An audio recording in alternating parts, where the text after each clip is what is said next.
وبركاته. الحمد لله رب العالمين والصلاة والسلام على سيد الأنبياء والمرسلين وعلى آله وأصحابه أجمعين، أما بعد. أعوذ بالله من الشيطان الرجيم. بسم الله الرحمن الرحيم. واعبد ربك حتى يأتيك اليقين. صدق الله العلي العظيم وصدق رسوله النبي الأمين المختار الكريم الرؤوف الرحيم.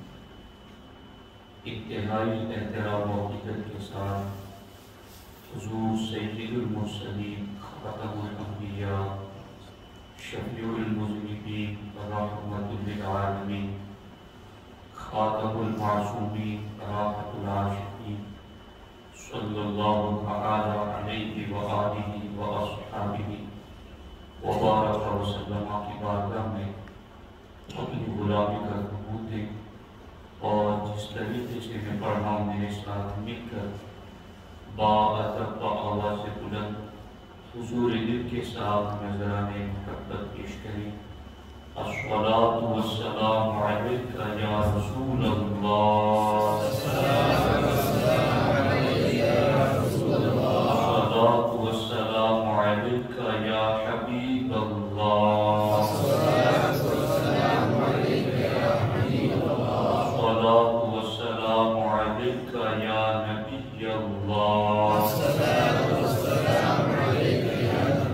وعلی آلک و اصحابک یا نور اللہ،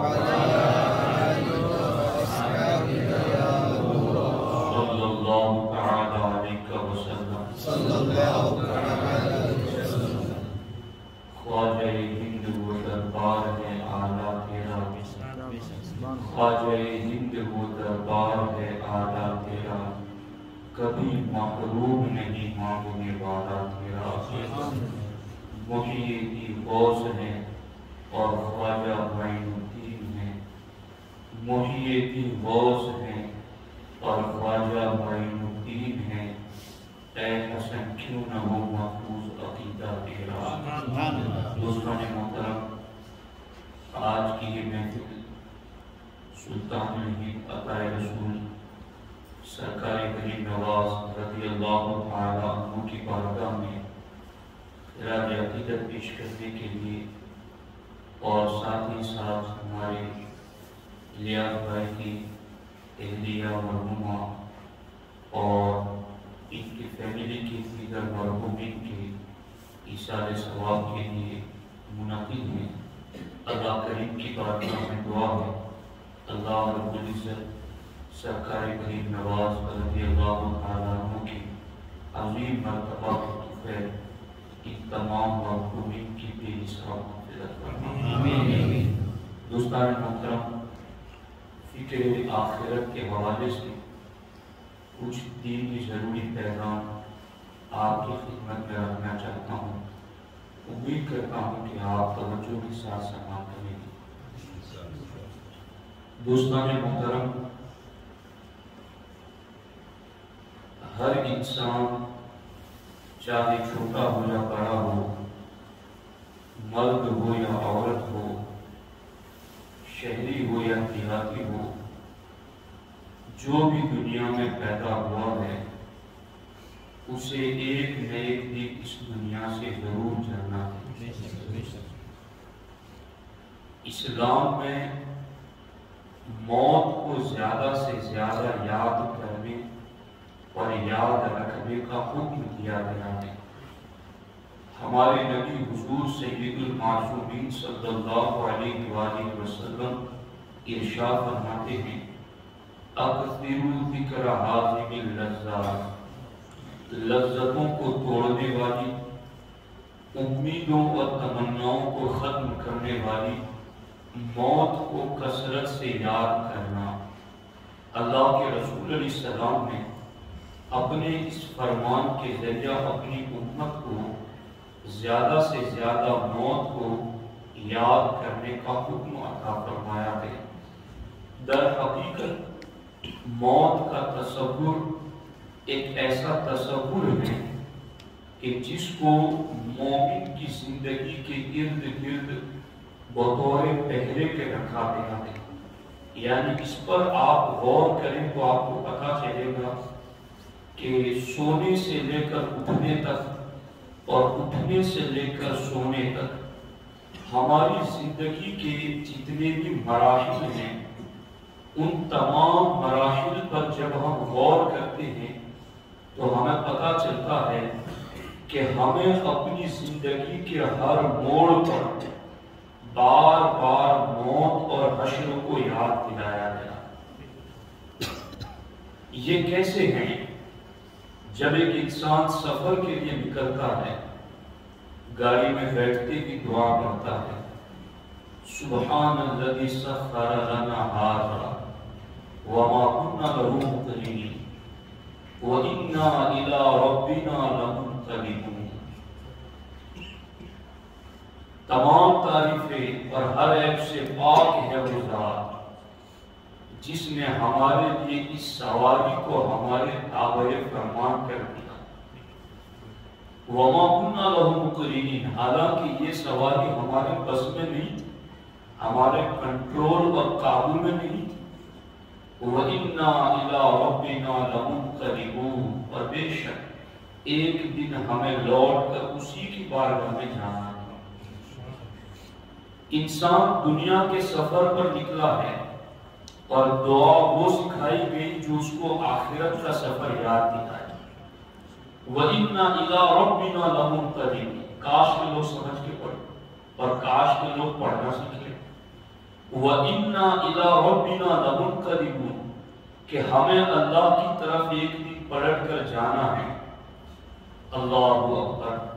حکم تو یہ ہے جوتے کا تسمہ بھی ٹوٹ جائے، چراغ بھی بجھ جائیں، ٹھوکر بھی لگے، چھوٹی سے چھوٹی بھی تکلیف پہنچے تو حدیث پاک میں حکم ہے فوراً پڑھو اِنَّا لِلَّهِ وَإِنَّا إِلَيْهِ رَاجِعُونَ. کہ چھوٹی سے چھوٹی تکلیف بھی پڑے تو یہی کہو اِنَّا لِلَّهِ، ہم بھی اللہ ہی کے ہیں، وَإِنَّا إِلَيْهِ رَاجِعُونَ، اور ہمیں بھی اسی کی طرف پلٹ کے جانا. آپ دیکھیں تو صحیح، گھر میں لائٹ گئی آپ نے اِنَّا لِلَّهِ پڑھا، ٹھوکر لگی آپ نے اِنَّا لِلَّهِ پڑھا، جوتے کا تسمہ ٹوٹ گیا آپ نے اِنَّا لِلَّهِ پڑھا، آپ کو چھوٹی سے چھوٹی تکلیف ہوئی آپ نے اِنَّا لِلَّهِ پڑھا. دن میں کئی مرتبہ بندہ چھوٹی بڑی مصیبتوں سے گزرتا ہے، اگر وہ عادت بنا لے ہر تکلیف پر اِنَّا لِلَّهِ پڑھنے کی تو اسے ایک دن میں کتنی مرتبہ موت یاد دلائی جا رہی ہے، اسے ایک دن میں کتنی مرتبہ موت کا تصور اس کے ذہن میں فٹ کیا جا رہا ہے. آپ دیکھیں جب مسلمان قبرستان جاتا ہے تو کیا پڑھتا ہے؟ السلام علیکم یا اہل القبور یغفر اللہ لنا ولکم انتم لنا سلف ونحن بالاثر. اے مردو تمہیں سلام ہو، اللہ تمہیں بھی بخشے ہمیں بھی بخشے، تم ہم سے پہلے آ گئے ہو، ونحن بالاثر، ہم بھی تمہارے نشان قدم پر آنے والے ہیں. آپ غور کریں کہ یہ چھوٹی سے چھوٹی مصیبت پہنچے، حکم ہے اِنَّا لِلَّهِ پڑھو، اور جیسے کہ اِنَّا لِلَّهِ پڑھا آخرت اور قبر اور موت یاد دلائی. سواری پر سوار ہوئے دعا پڑھی موت یاد دلائی گی، قبرستان گئے آپ کو موت یاد دلائی گی. اسی طریقے سے آپ سونے لگے تو آپ کو کہا گیا پڑھو دعا اللہم بِاسْمِکَ أَمُوتُ وَأَحْیَا. اے اللہ میں تیرے ہی نام سے مر رہا وَأَحْیَا، اور تیرے ہی نام سے جیوں گا. موت یعنی نیند سے پہلے پھر اسے موت یاد دلائی گا، اور جیسے ہی نیند سے اٹھا اسے کہا گیا پھر دعا پڑھ الحمدللہ الذی احیانا بعد ما اماتنا وَإِلَيْهِ النُّشُورُ. تمام تعریفیں اس رب کے لیے احیانا جس نے ہمیں زندہ کر دیا، بعد ما اماتنا، موت دینے کے بعد، وَإِلَيْهِ النُّشُورُ، اور اسی کی طرف ہمیں پلٹ کر جانا ہے۔ یعنی آپ غور کر رہے ہیں کہ سونے سے پہلے بھی موت یاد دلائی، اٹھیں تو بھی موت یاد دلائی، سفر پر نکلیں تو بھی موت یاد دلائی، چھوٹی بڑی مصیبت پہنچی تو اِنَّا لِلَّهِ پڑھا کر موت یاد دلائی، قبرستان میں تو موت یاد دلائی۔ غرض کے ایک مومن کی زندگی میں آپ غور کریں گے تو اس کی زندگی کے ہر پہلو پر، ہر گوشے اور ہر کارنر پر اس کو موت کا تصور یاد دلایا گیا ہے، اس وجہ سے کہ مومن موت کو بار بار یاد کرے تاکہ دنیا میں رہ کر کے موت کی تیاری کر سکے، دنیا میں رہ کر کے آخرت کی تیاری کر سکے۔ پر یاد رکھنا، اگر کوئی یہ کہے کہ نہیں میں تو موت یاد کروں گا ہی نہیں، بس ضد ہوں، تو اللہ نے اپنی قدرت کا نظام ایسے رکھا ہے کہ تو نہیں بھی یاد کرنا چاہے گا تو رب تجھے ضرور یاد دلائے گا۔ وہ کیسے؟ رب قرآن میں فرماتا ہے اللہ یتوفی الانفس حین موتها والتي لم تمت في منامها فيمسك الذي قضى عليها الموت ويرسل الاخرى الى اجل مسمى۔ کیا ترجمہ اس کا؟ اللہ رب العزت فرماتا اللہ یتوفی الانفس حین موتها، کہ جانوں کو اللہ موت دیتا ہے ان کی موت کے وقت، والتي لم تمت، اور جو نہ مریں، فی منامها، انہیں نیند ہی میں موت دیتا ہے۔ یعنی نیند بھی ایک قسم کی موت ہے۔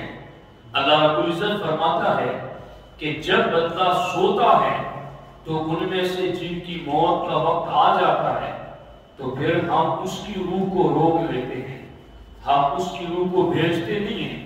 وَيُرْسِلُ الْأُخْرَى إِلَىٰ أَجَلٍ مُّسَمًّى، اور جس کی موت کا وقت آیا نہیں ہے ہم اس کی روح کو چھوڑ دیتے ہیں ایک مقرر مدت تک کے لیے۔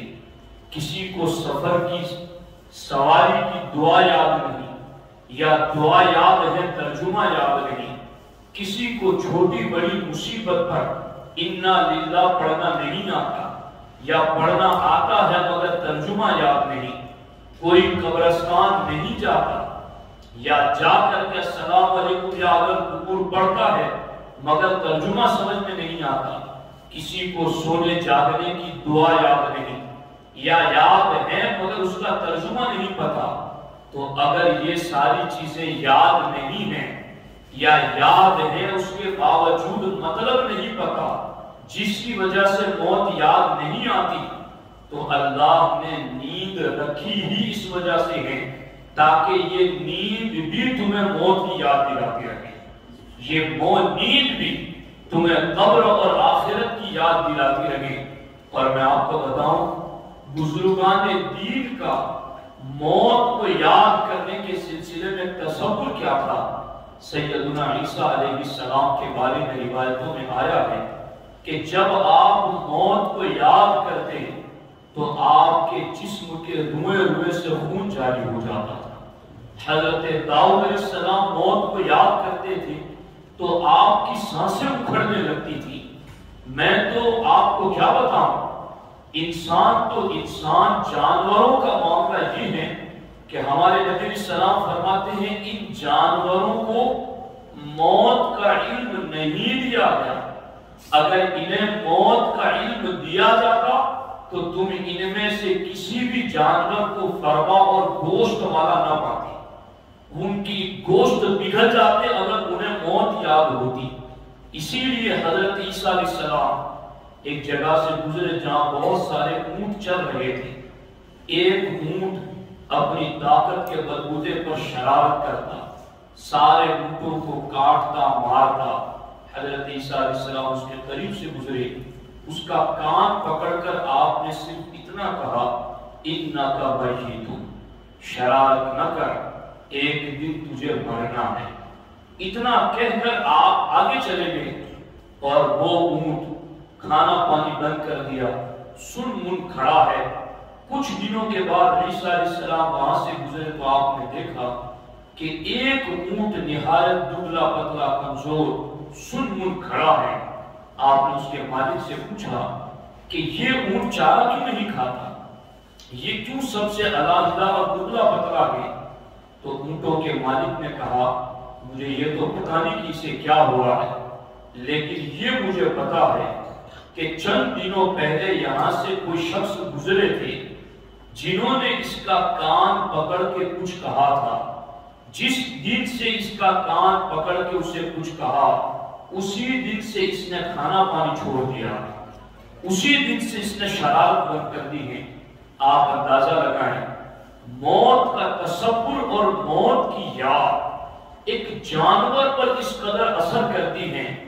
اگر یہ تصور ایک مومن کے ذہن میں آ جائے، یہ تصور ایک مسلمان کے ذہن میں آ جائے، ہمارے نبی علیہ السلام فرماتے ہیں جو میرا غلام اور امتی دن میں 20 مرتبہ موت کو یاد کرے گا، وہ بستر پر بھی مرے گا تو اللہ اسے شہادت کا درجہ عطا فرمائے گا۔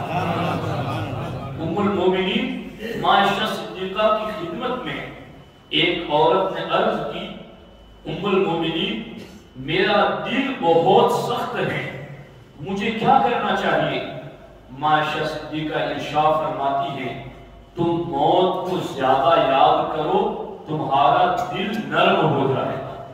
تو آپ غور کریں، میں تو یہ سمجھتا ہوں آج جس قدر گناہ ہو رہے ہیں مسلم بستیوں میں، اگر مسلمانوں کو موت کا تصور یاد آ جائے تو ان سارے گناہوں سے بچنا آسان ہو جائے۔ باضابطہ ہمارے نبی علیہ السلام کی سیرت کا ایک باب یہی ہے کہ اللہ کے رسول علیہ السلام جب لوگوں میں غفلت دیکھتے کہ لوگ غفلت میں ہیں، ہنسی مذاق کر رہے ہیں، تو ہمارے نبی علیہ السلام ان کے گھروں کو جاتے، دروازے کا پٹ پکڑتے اور اللہ کے رسول علیہ السلام ارشاد فرماتے یا اہل الاسلام اتتکم المیتہ، یا اہل الاسلام اتتکم المیتہ، یا اہل الاسلام اتتکم المیتہ، اے مسلمانوں غفلت میں نہ رہو، موت آنے والی ہے، خوشیوں میں مبتلا نہ رہو، موت آنے والی ہے۔ یوں ہمارے نبی علیہ السلام باضابطہ موت کو بار بار یاد دلاتے تھے، اور پھر جن کی نگاہوں کے سامنے موت کا تصور ہوتا تھا ان کے لیے ہر گناہ سے بچنا آسان ہوتا تھا۔ ایک بندہ چوری کے لیے بڑھ رہا ہے، زنا کی طرف بڑھ رہا ہے، بد عملی بد کرداری کی طرف بڑھ رہا ہے، مگر جیسے ہی اس کے ذہن میں موت کا تصور آ گیا، اب یہ موت کا تصور اسے ڈراتا ہے، اسے گناہ سے باز رکھتا ہے۔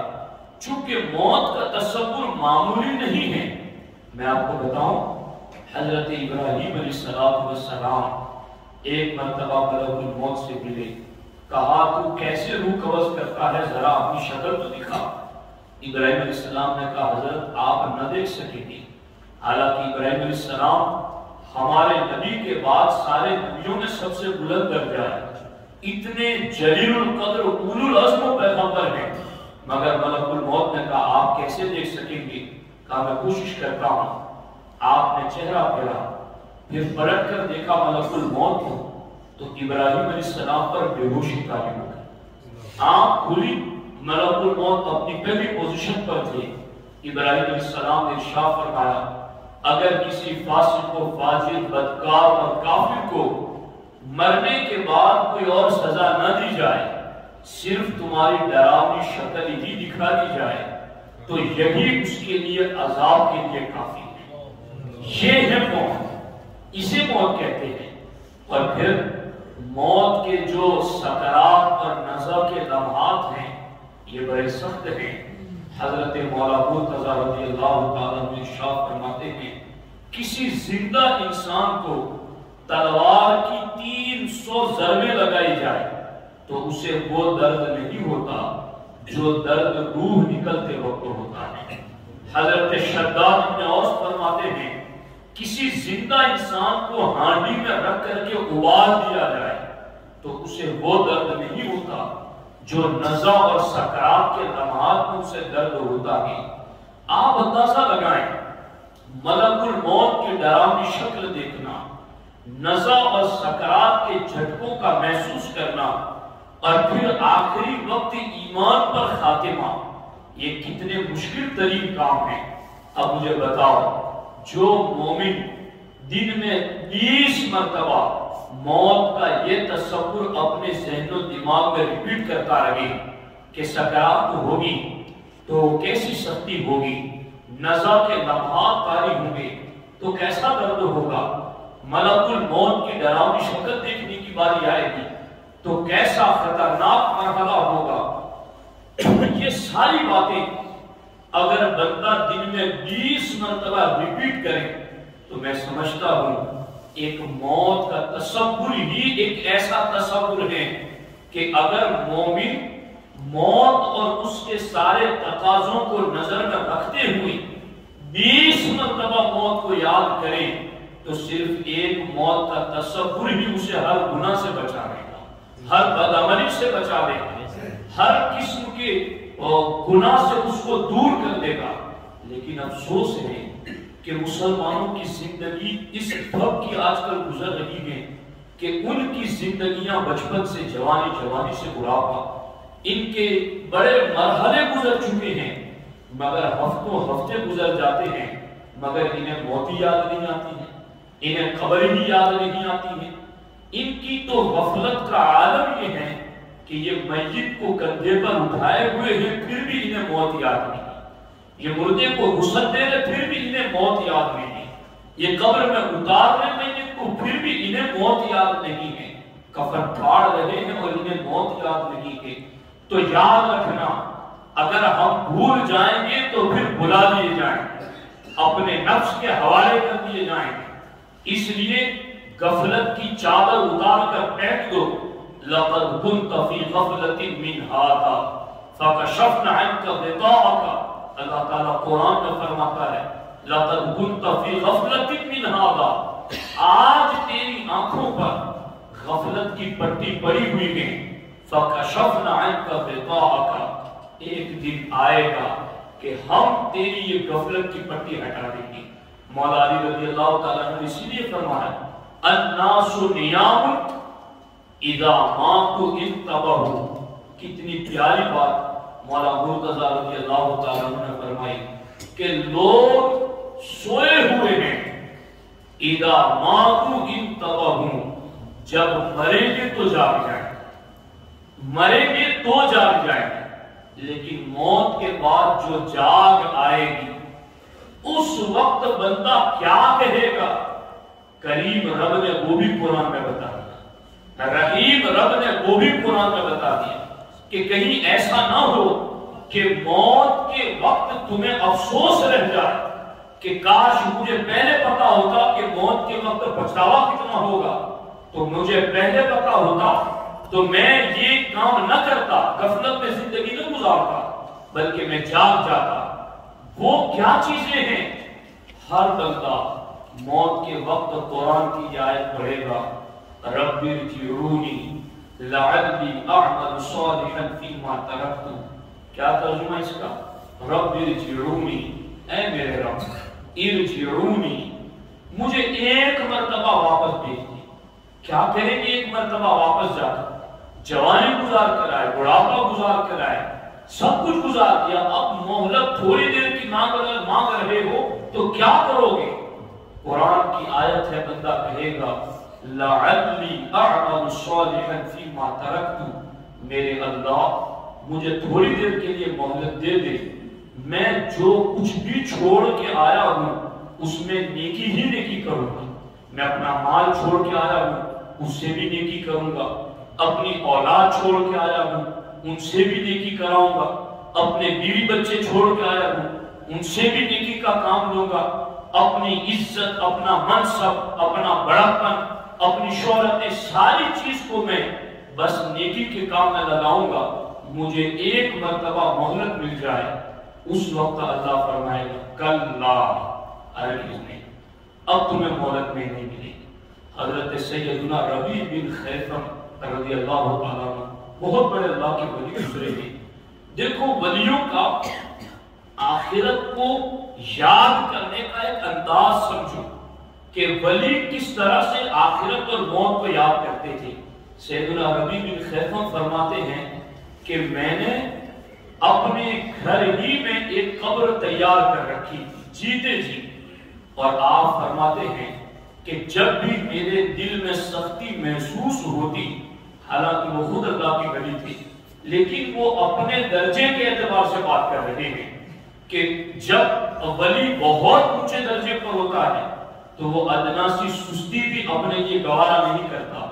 انہوں نے کہا کہ جب میں اپنے دل میں سختی محسوس کرتا تو میں اپنے گھر میں کھودی ہوئی قبر ہی میں لیٹ جاتا اور قبر میں لیٹ کر یہ سمجھتا کہ میری موت آ چکی ہے، اور اس کے بعد پھر وہ قرآن کی یہی آیت پڑھتے رب ارجعونی لعلی اعمل صالحا فیما ترکت، کہ رب ارجعونی یعنی وہ ربیع بن خیثم رضی اللہ تعالیٰ عنہ کہتے ہیں کہ میں موت سے پہلے اپنی قبر میں لیٹ کر خود یہ آیت پڑھ کر کے اپنے نفس سے کہتا اے ربی کل جب حقیقت میں موت آ جائے گی پھر تو یہ آیت پڑھے گا تو تجھے اٹھنے کا چانس نہ ملے گا، مگر آج جیتے جی قبر میں لیٹ کر یہ آیت پڑھ کر کے وہ اپنے نفس سے کہتے چل اٹھ کے کھڑا ہو جا، رب نے تجھے دوسری مرتبہ زندگی عطا کر دی ہے، تجھے دوسری مرتبہ موقع دے دیا ہے۔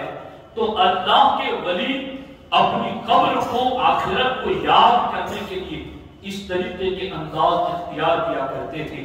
دوستان محترم، یہی انداز کچھ حضرت سیدنا امیر المومنین عمر فاروق اعظم رضی اللہ تعالیٰ عنہ کا رہا۔ آپ کی شہادت کے بعد آپ کی انگوٹھی نکالی گئی تو آپ کی انگوٹھی میں لکھا ہوا تھا کفا بالموت واعظا، کفا بالموت واعظا، کفا بالموت واعظا۔ کیا مطلب اس کا؟ حضرت عمر جیسے جلیل القدر خلیفہ دوم رضی اللہ تعالیٰ عنہ ان کی انگوٹھی میں لکھا ہوا تھا انسان کو نصیحت کرنے کے لیے موت کافی ہے، انسان کو نصیحت کرنے کے لیے موت کافی ہے، انسان کو نصیحت کرنے کے لیے موت کافی ہے۔ یعنی کل کوئی یہ نہ کہہ سکے گا میں جنگل کا رہنے والا، دیہات گاؤں کا رہنے والا، کوئی نصیحت کرنے والا ہوتا تو میں نصیحت مانتا۔ رب فرمائے گا موت تو نصیحت کرنے والی تھی، موت ہی نے تجھے نصیحت کی تھی، کیوں تو نے نصیحت قبول نہ کی؟ تو دوستان محترم، یہ دنیا ایک امتحان کی جگہ ہے، یہاں سے ہم نے امتحان دے کے گزرنا ہے۔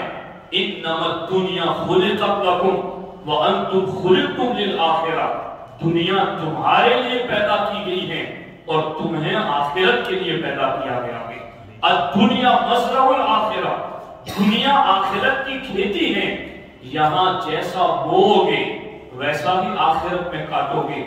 موت کا تصور ہمیں اپنے ذہنوں میں یاد رکھنے کا شریعت نے ہمیں حکم عطا کیا ہے، اور اس سلسلے میں آپ کو چند روایتیں اور بھی سنا۔ ہمارے نبی حضور سید المرسلین صلی اللہ علیہ وسلم کی بارگاہ میں ایک شخص کی خوب تعریف کی گئی، تو ہمارے آقا علیہ السلام نے ارشاد فرمایا جس کی تم تعریف کر رہے ہو کیا اس کی زبان سے کبھی موت کا تذکرہ سنا ہے؟ تو تعریف کرنے والوں نے کہا نہیں، ہم نے ان کو کبھی موت کو یاد کرتے ہوئے نہیں دیکھا۔ کہا پھر وہ ویسا نہیں ہے جیسا تم کہہ رہے ہیں، اس کی تعریف نہ کرو۔ اگر وہ قابل تعریف ہوتا تو اپنے جیتے جی موت کو یاد کرتا اور جیتے جی موت کے تصور میں رہتا۔ تو آپ غور فرمائیں، حضرت سہل رضی اللہ تعالیٰ نے ارشاد فرماتے ہیں کہ جو موت کو یاد کرے گا اللہ اس سے 3 نعمتیں عطا فرمائے گا۔ پہلی نعمت یہ کہ جو موت کو یاد رکھے گا اللہ اسے جلد توبہ کی توفیق عطا فرمائے گا، اور جو موت کو یاد رکھے گا اللہ اس کو دل کی قناعت عطا فرمائے گا، اور جو موت کو یاد رکھے گا اللہ اس کو عبادت میں چستی عطا فرمائے گا، اور جو موت کو بھول جائے گا، جو موت سے غافل ہوگا وہ 3 چیزوں کے اندر گرفتار کر دیا جائے گا۔ وہ توبہ میں ٹال مٹول کرتا رہے گا، وہ گزارے بھر کے ملنے والے رزق پر بھی راضی نہ ہوگا اور اس کی عبادت میں سستی ہوگی۔ تو آپ غور کریں کہ آج یہ تین چیزیں کہ گزارے بھر کی چیز پر بھی اطمینان نہ ہونا، عبادت میں چستی کا نہ ہونا اور توبہ میں ٹال مٹول کرنا، کیا آج کے مسلمانوں میں یہ تین چیزیں آپ کو نظر نہیں آ رہی؟ بڑی تعداد میں آپ مسلمانوں کو یوں دیکھیں گے کہ انہیں توبہ کا کہا جائے، بچے یہ کہتے ہیں ابھی ہمیں جوان ہونا ہے، جوان یہ کہتے ہیں کہ ابھی ہمیں بوڑھا ہونا ہے، اور کسی بزرگ کو کہا جائے تو وہ کہتے ہیں ابھی ہمیں حج ادا کرنا ہے۔ اور ہر مرحلے کا بندہ توبہ کو کسی اور پر تھوپ رہا ہے، کسی اور پر ٹرانسفر کرنا چاہتا ہے، میں توبہ کیوں کروں، ابھی تو بڑی عمر باقی ہے۔ تو کہیں ایسا تو نہیں کہ یہ توبہ میں تاخیر کرنا یہ موت کو یاد نہ کرنے کی نحوست ہے؟ ورنہ موت کو جو بندہ یاد رکھتا ہے اور یاد کرتا رہتا ہے وہ توبہ میں تاخیر نہیں کرتا، وہ تو روز سوتے سے پہلے توبہ کر کے سوتا ہے کہ اسے پتا نہیں ہے کہ پتا نہیں نیند ہی نے میری روح کو روک لیا جائے اور میری روح کو نہ چھوڑا جائے تو میں توبہ کر کے ہی کیوں نہ سوں۔ وہ تو سفر پر نکلتا ہے، صدقہ کر کے توبہ کر کے نکلتا ہے، گھر پلٹتا ہے تو بھی صدقہ کر کے توبہ کر کے پلٹتا ہے، تو وہ تو ہر حال میں اس کو توبہ یاد رہتی ہے اور توبہ کی طرف جلدی کرتا ہے۔ اسے تو ہر نماز کے بعد توبہ یاد آتی ہے، ہر مرحلے پر اسے توبہ یاد آتی ہے۔ جو بندہ موت کو یاد رکھتا ہے اسے توبہ یاد آتی ہے، اسے عبادت میں چستی اور لذت ملتی ہے اور زندگی میں تھوڑے گزارے پر بھی وہ راضی ہو جاتا ہے۔ لیکن آج توبہ میں بھی تاخیر کرنا، ٹال مٹول کرنا، گزارے بھر کے رزق پر بھی راضی اور مطمئن نہ ہونا اور عبادتوں میں سستی اختیار کرنا، کہیں نہ کہیں اس سے پتہ چلتا ہے کہ لوگ موت کے تصور کو بھول چکے ہیں۔ دوستان محترم، آپ ان ساری اسلامی تعلیمات پر غور کریں گے تو آپ کو پتہ چلے گا کہ موت کو یاد کرنا یہ مومن کے لیے بہت زیادہ ضروری ہے۔ اور میں نے جیسے پہلے آپ کو بتا دیا کہ موت کا جو تصور اسلام نے دیا ہے، اگر اس تصور کے ساتھ بندہ دن میں 20 مرتبہ موت کو یاد کرے تو بستر پر گھر میں بھی مرے گا تو بھی شہادت کا درجہ پائے گا۔ تو یہ حقیقت میں اس کا کنیکشن اور اس کا رابطہ کس چیز سے ہے کہ دن میں موت کو 20 مرتبہ یاد کرے اور درجہ شہادت تک پہنچ جائے۔ اس کا کنسپٹ اور نظریہ ہی یہی ہے کہ موت کو اس اینگل سے یاد کرنے والا گناہ سے بچتا ہے اور گناہ سے بچ کے جو جاتا ہے وہ شہادت کے درجے پر پہنچتا ہے۔ تو اصل چیز ہی یہی ہے کہ مومن موت کے نظریے کو اور تصور کو اپنی نگاہ کے سامنے رکھیں۔ اب اس سلسلے میں ایک چیز اور گوشے کی طرف آپ کی توجہ لینا چاہتا ہوں اور وہ یہ ہے کہ عقل مند کون ہے اور کسے عقل مند کہا گیا ہے۔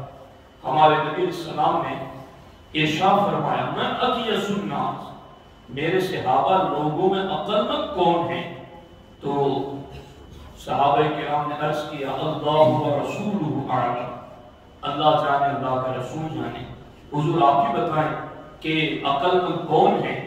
ہمارے نبی علیہ السلام نے ارشاد فرمایا الکیس من دان نفسہ وعمل لما بعد الموت۔ توجہ سے سننا، آج عقل مندی کا معیار ہماری قوم نے کس چیز کو بنایا ہے اور ہمارے نبی نے عقل مندی کا معیار کس چیز پر رکھا ہے۔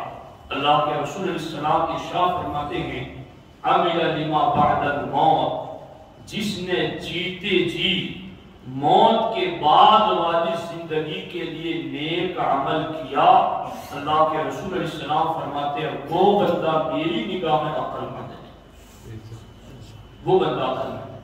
اور دوسری جگہ ہمارے نبی علیہ السلام نے اس سلسلے میں بڑی پیاری بات فرمائی۔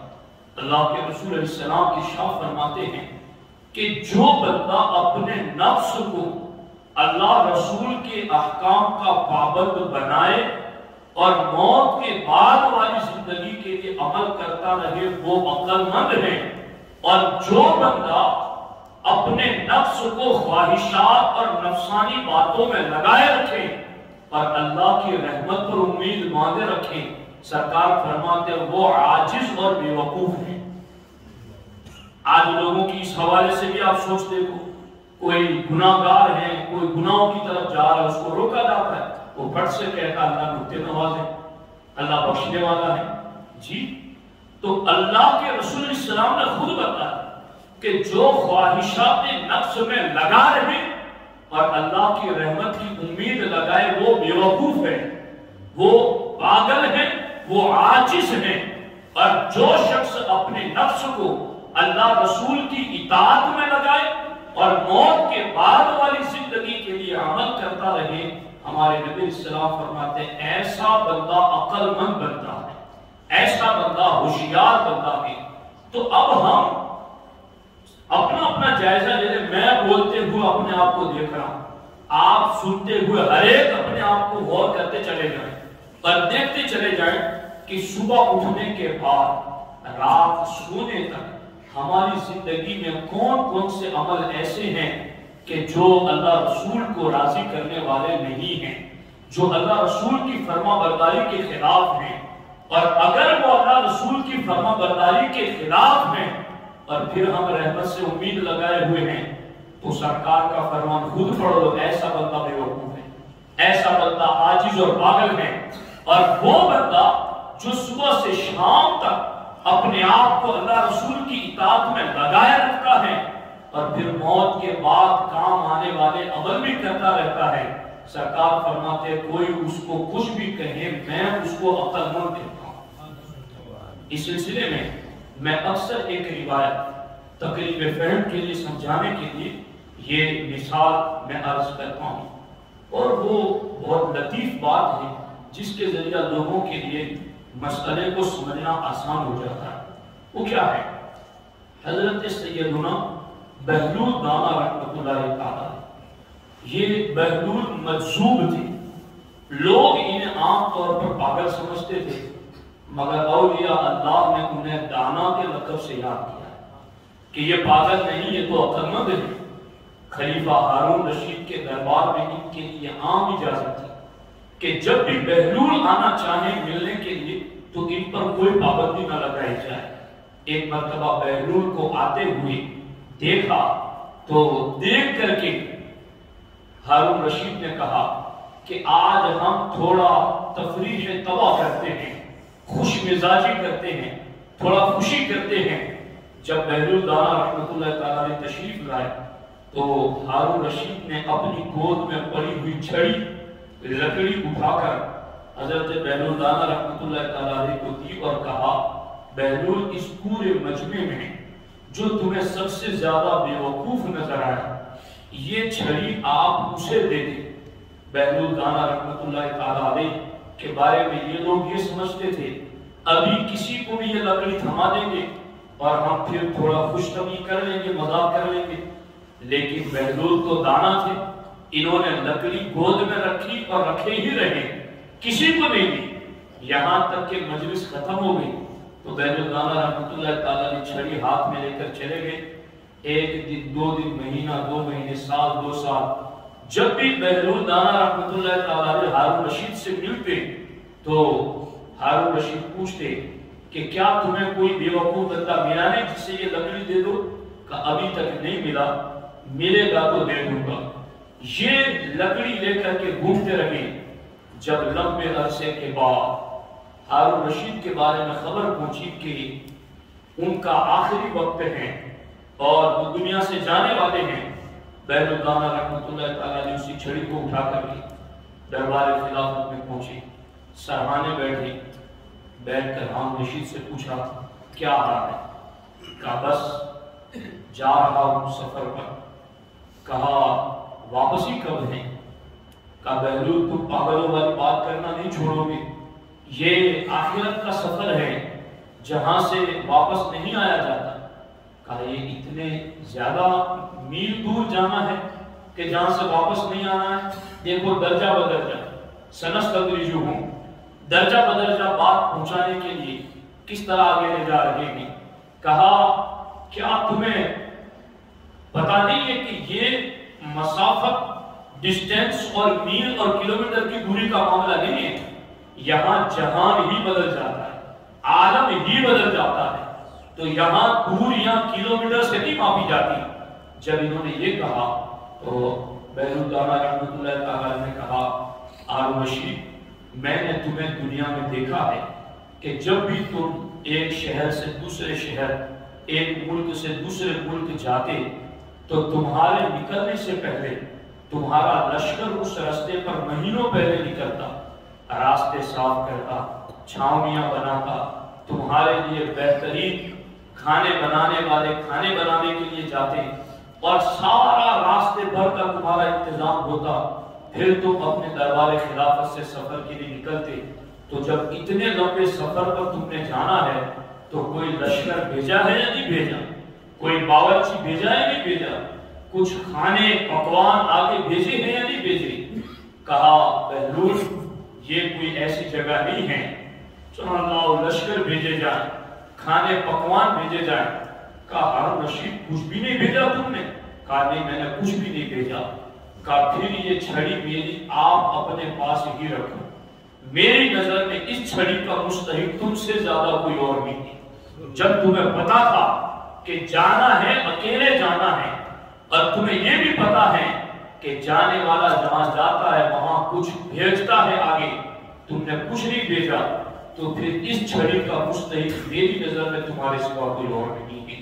تو آپ غور فرمائیں، یہاں پر یہ چیز سمجھنے کی ہے۔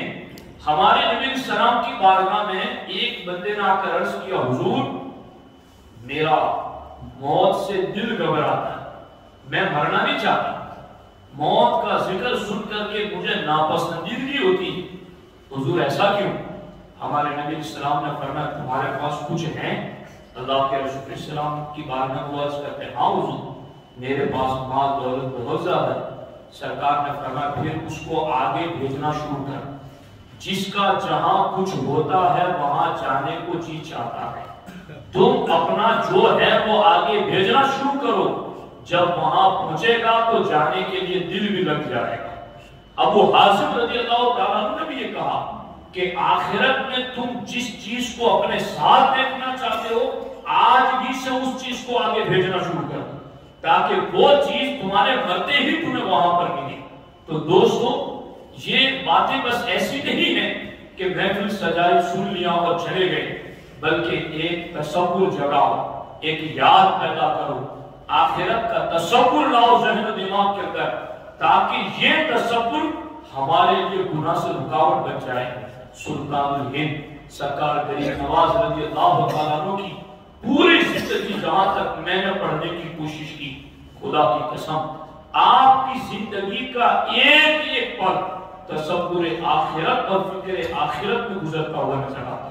باضابطہ سرکار غریب نواز کے سر پر جب خواجہ عثمان ہروانی رضی اللہ تعالیٰ عنہ نے چہار تر کی ٹوپی رکھی اور آپ کے سر پر چار کونوں والی ٹوپی رکھی، تو وہ ٹوپی رکھ کر کے کہا معین الدین حسن یہ چار تر کی ٹوپی کا مطلب ہے چار چیزوں کو ترک کر دینا۔ اگر چار چیزوں کو کوئی ترک کر دے گا تو وہ اس ٹوپی کو پہننے کا حقدار ہوگا۔ زیادہ کھانا چھوڑ دے، زیادہ سونا چھوڑ دے، خواہشات نفسانی کو چھوڑ دے، آخرت کو بھی چھوڑ دے، وہ صرف مولا کی رضا کو طلب کرتا ہے۔ یعنی یہ ٹوپی رکھتے ہوئے بھی ہمارے بزرگان دین ان کو آخرت یاد دلاتے تھے۔ اور باضابطہ سلطان الہند سرکار غریب نواز رضی اللہ تعالیٰ عنہ فرماتے ہیں کہ جب تمہیں قیامت کے دن اٹھایا جائے گا تو جنت جانے سے پہلے 50 مقامات پر تمہیں کھڑے رکھ رکھ کر کے سوال کیے جائیں گے، تمہیں پوچھا جائے گا۔ ایک بڑی کمپنی میں کوئی بندہ جاتا ہے تو ایک جگہ چیک کیا، پھر چیک کیا، پھر چیک کیا، بار بار اس کو چیکنگ سے گزارا جاتا ہے۔ جنت آسان جگہ تو نہیں ہے کہ بغیر کسی کوشش کے کوئی چلا جائے۔ سلطان الہند فرماتے ہیں کہ 50 مقامات پر اس کی کوشش ہوگی، اور آپ فرماتے ہیں سب سے پہلا سوال میدان قیامت میں ایک بندے سے یہ ہوگا، پہلا سوال ایمان کے بارے میں ہوگا، عقائد کے بارے میں ہوگا۔ اور سلطان الہند فرماتے ہیں اگر اس میں ذرہ برابر کمی ہوگی تو باقی کوئی سوال نہیں ہوگا، بس پہلے ہی سوال کے جواب میں کمی رہی تو سیدھا جہنم میں ڈال دیا جائے۔ پر آج سب سے زیادہ ہماری قوم جس چیز میں لاپرواہی اور غفلت میں مبتلا ہے وہ عقائد کا معاملہ ہے۔ عقائد کے معاملے میں لوگ اس قدر سستی برتتے ہیں، سب چلتا ہے، حالات ٹھیک نہیں ہے، یوں نہیں ہے، تو نہیں ہے۔ موسم میں نے بھی جو کتابیں کچھ خطبات جمعہ شائع کیے ہیں ان میں نے اس کا تفصیلی جواب دیا ہے کہ یہ جو حالات کا رونا رو رہے ہیں کہ حالات ٹھیک نہیں ہیں، ان سے پوچھئے ذرا کہ ہمارے نبی علیہ السلام جب ہجرت کر رہے تھے مکے سے مدینے کی طرف، کیا اس وقت حالات ٹھیک تھے؟ سرکار جب مدینے پہنچی، کبھی بدر میں، کبھی احد میں، کبھی خندق میں، کبھی یہاں دشمن سامنے تو کبھی وہاں دشمن سامنے، حالات ٹھیک تھے اس وقت؟ ابو بکر صدیق نے جب خلافت سنبھالی، کیا حالات ٹھیک تھے اس وقت؟ مولا مرتضیٰ نے جب خلافت سنبھالی، کیا حالات ٹھیک تھے اس وقت سامنے؟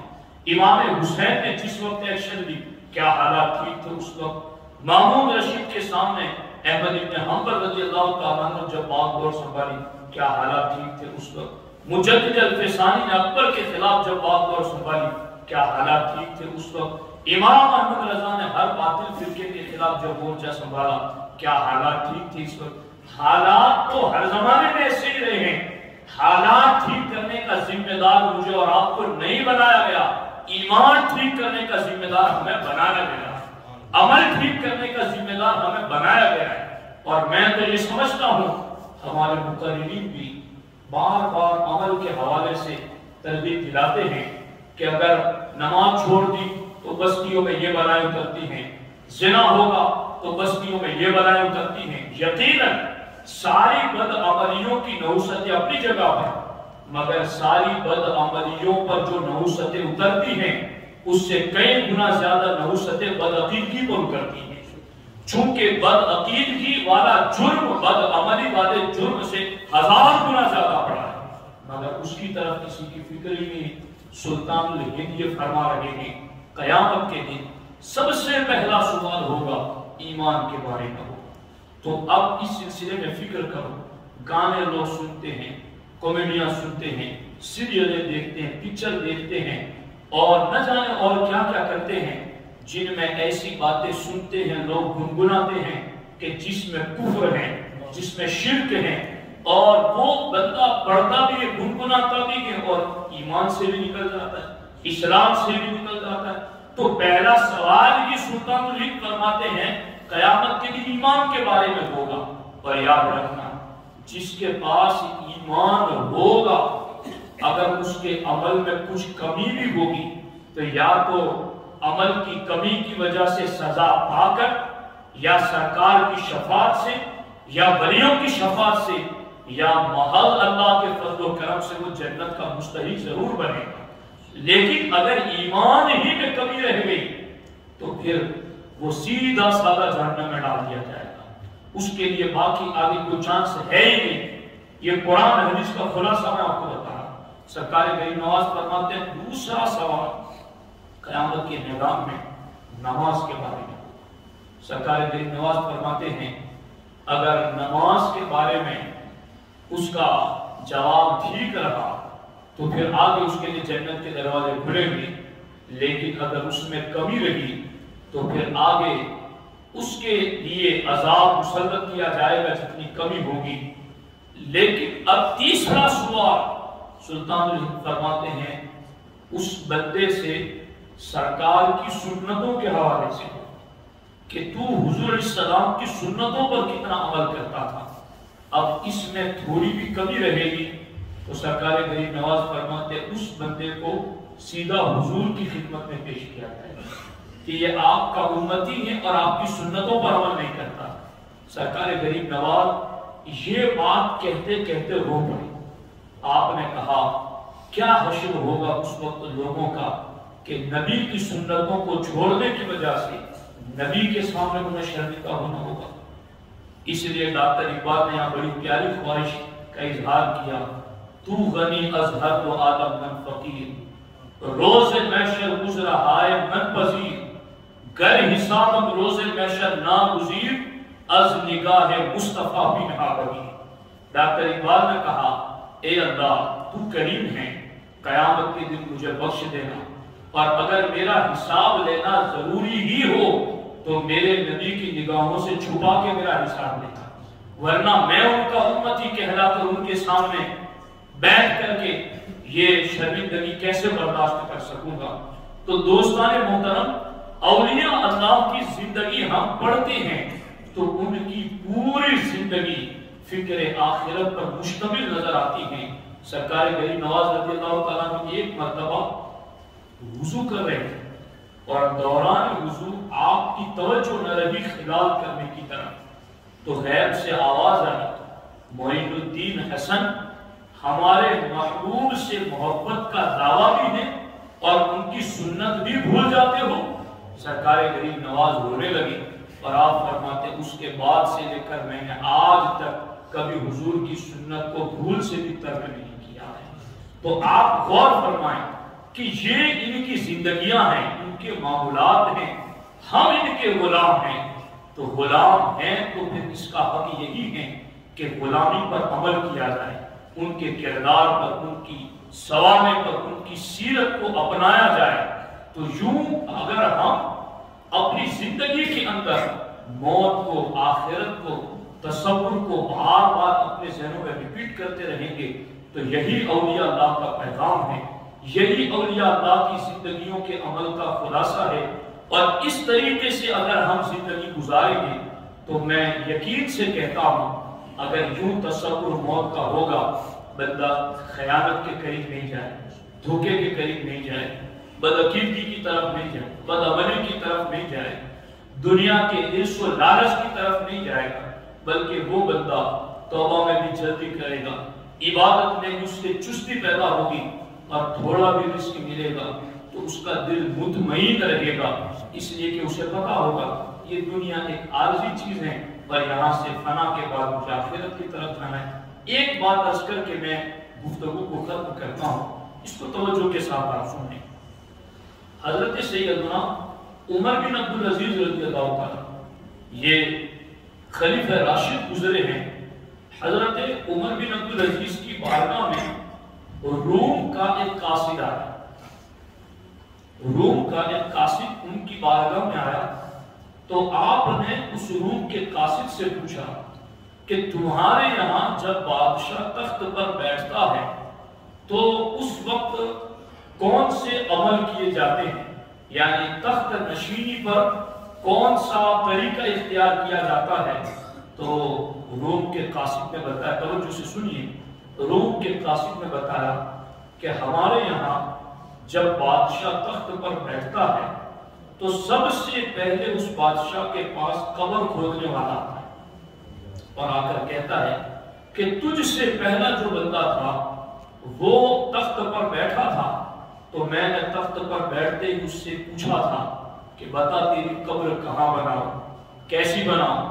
اس نے جو کہا میں نے ویسی قبر تیار کر کے رکھی، تو میں تمہیں بھی پوچھنے آیا کہ بتاؤ تمہاری قبر کہاں کھودوں؟ وہ حکم دیتا کہ یہاں کھودو، ایسی کھودو، تو قبر کھود کے تیار پہلے دن سے رکھی جاتی، اور جب وہ چلا جاتا تو پھر کفن پھاڑنے والا ہمارے بادشاہ کے پاس آتا اور اس سے کہتا کہ تجھ سے پہلے جو اس تخت پر بیٹھا تھا میں نے پہلے ہی دن اس سے آ کر کفن کے بارے میں پوچھا تھا، اس نے جیسا کفن پھاڑنے کا کہا میں نے پھاڑا، اور جیسی خوشبو اس نے لگانے کے لیے کہیں میں نے تیار کر کے رکھی، سو آج تم تخت پر بیٹھے ہو تو میں تمہیں بھی پوچھنے آیا ہوں، بتاؤ تمہارا کفن کیسے رنگ کا ہو اور کیسا بناؤں اور کون سی خوشبو تمہارے کفن کے لیے رکھوں؟ تو آج تم جیسا کہو گے ویسا کروں گا۔ اے عمر بن عبدالعزیز، پھر کفن پھاڑ کے تیار کیا جاتا تو ہمارا بادشاہ تخت پر جہاں بیٹھتا بالکل سامنے جہاں اس کی نظر پڑتی وہی کفن کو ٹانگ دیا جاتا تاکہ وہاں بیٹھے بیٹھے ہر گھڑی اس کو کفن نظر آتا ہے۔ حضرت عمر بن عبدالعزیز رضی اللہ تعالیٰ عنہ یہ دیکھ کر رو پڑے سن کر کے، اور آپ نے کہا اے مسلمانوں، جن یہود و نصارہ کو اللہ سے ملاقات کی امید نہیں ہے، جو مرنے کے بعد کے عقیدے پر ٹھیک یقین نہیں رکھتے ہیں وہ تو موت کو اتنا یاد کریں کہ تخت شاہی پر بیٹھ کر کے بھی کفن سامنے ٹانگ کر رکھے تاکہ انہیں موت یاد آتی رہے۔ اور اے مسلمانوں، تمہیں مرنے کے بعد اللہ سے ملاقات کا یقین ہے، پھر بھی تم موت کو بھول چکے ہو۔ روایت میں لکھا گیا کہ عمر بن عبدالعزیز نے اسی صدمے سے آپ بیمار ہوئے اور اسی میں آپ کا انتقال ہوا۔ تو آپ ساتھیوں غور کرو، یہ صرف قصے کہانیاں نہیں ہیں، مرنا مولانا نے بھی ایک دن ہے اور جو سامنے عوام بیٹھے انہیں بھی ایک دن دنیا سے جانا ہے، مگر کتنا محروم ہے وہ شخص جو دنیا میں آیا اور کچھ لے کے نہیں گیا، اور لے کے کیا جانا ہے وہاں پہ؟ وہاں دنیا کی کرنسی لاؤ لشکر نہیں چلتے، وہاں نیکیوں والی کرنسی چلتی ہے، وہاں نیک عمل چلتے ہیں۔ تو اس لیے نیکیاں کرو، اور صرف یہی نہیں کہ بس مسجد میں آؤ نماز پڑھو، کچھ نیکیاں ایسی کرو کہ جو تمہارے اور تمہارے رب کے سوا کوئی نہ جانے، وہ بس ایسے راز کی باتیں ہو جو تم جانتے ہو اور تمہارا رب جانتا ہے۔ تنہائی میں، خلوت میں، اکیلے پن میں بیٹھ کر کچھ دیر اللہ سبحان اللہ الحمدللہ اللہ، آنکھیں بند ہو، تصور اللہ کی رحمت کی طرف ہو، بس دھیان میں یہ ہو کہ میرے اللہ ایک دن جب میں تیری بارگاہ میں آؤں گا تو تم مجھ سے راضی ہو جانا، تم مجھ پر ناراض نہ ہونا، تم مجھ پر سختی نہ کرنا، میرا حساب سخت نہ لینا۔ بس اس لالچ میں اللہ، ایک فقیر آدمی مانگنے والا جب کسی غنی سیٹ کے دروازے پر کھڑا رہتا ہے تو اس کو پکارتا ہے، حاجی صاحب کیسے ہو، آپ تو بڑے سخی ہیں، آپ کی اولاد سلامت رہے۔ وہ کچھ مانگنا چاہتا ہے، اس لیے وہ تعریفیں کر رہا ہے۔ یوں لاؤ لگا کر اے مالداروں اپنے رب کو پکارو، اپنے رب کو یاد کرو۔ دنیا کے اندر ایک رب کی ذات ہے جو بہت جلد راضی ہو جاتی ہے، جو بہت جلد مان جاتا ہے۔ بندہ دو آنسو کیا بہاتا ہے، رب ہر گناہ کو معاف کر دیتا ہے، بلکہ گناہوں کو نیکیوں میں تبدیل کر دیتا ہے۔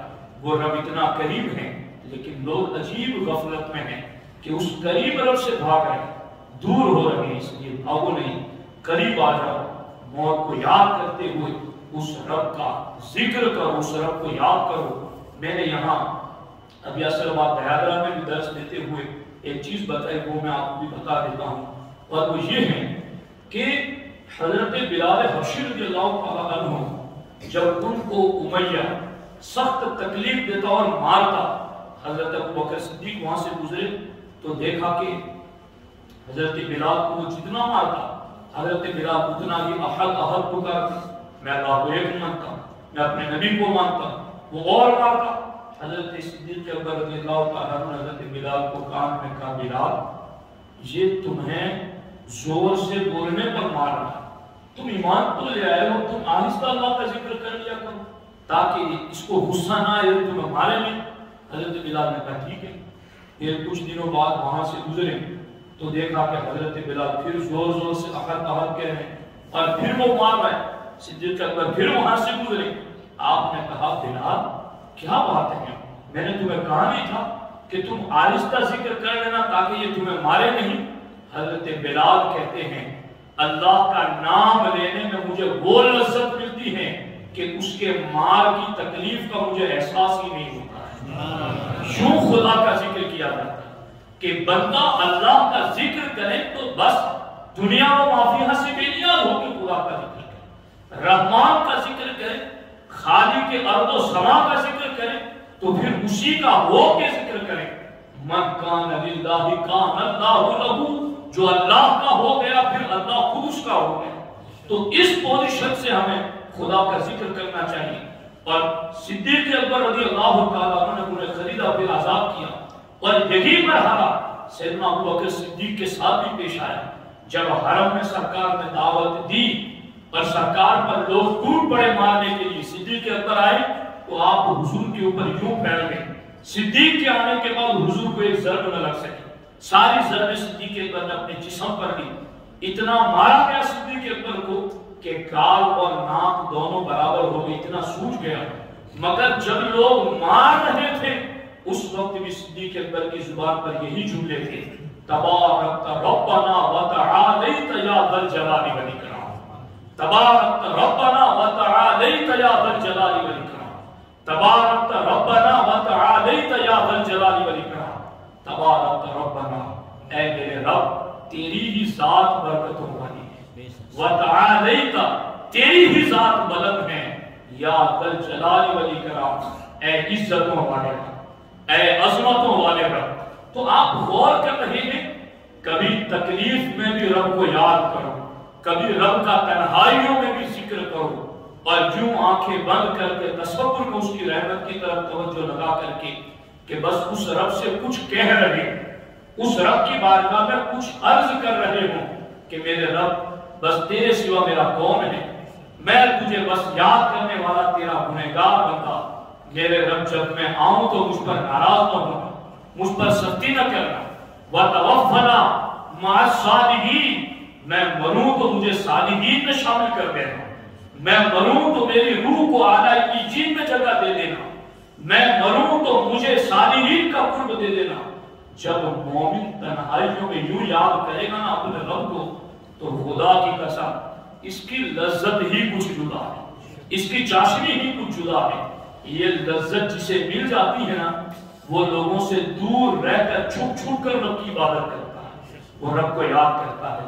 تو یوں اپنے رب کو یاد کرو۔ اولیاء اللہ کی زندگیوں کا خلاصہ ہی یہی ہے کہ انہوں نے ایسے ہی لوگوں کو بلا بلا کر رب کے ذکر کی یوں لو لگا دی کہ پھر جسے لذت مل گئی وہ خود ذکر الہی میں کھو جاتا تھا۔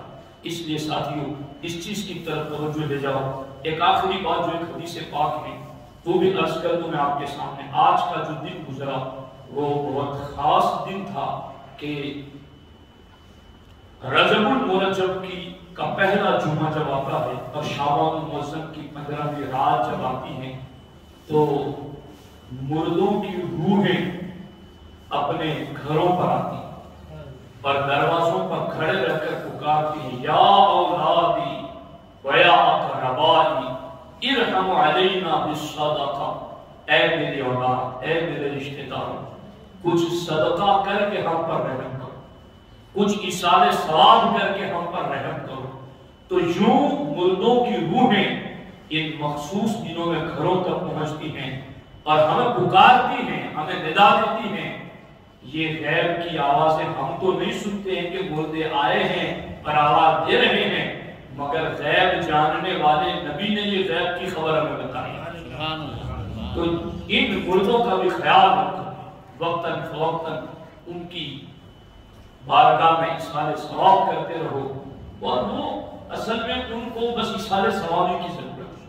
اور ایصال ثواب قبروں میں بڑا نورانی معاملہ ہوتا ہے۔ وہاں پر حضرت میں نے علامہ ظفر الدین بیاری رحمہ کی کتاب ایصال ثواب یہ روایت پڑھی ہے کہ حضرت سیدنا حماد مکی علیہ الرحمہ ان سے روایت ہے، وہ فرماتے ہیں کہ ایک مرتبہ مکہ مکرمہ کے قبرستان میں سے گزرا تو میں نے دیکھا کہ سارے قبرستان میں لوگ اپنی قبروں سے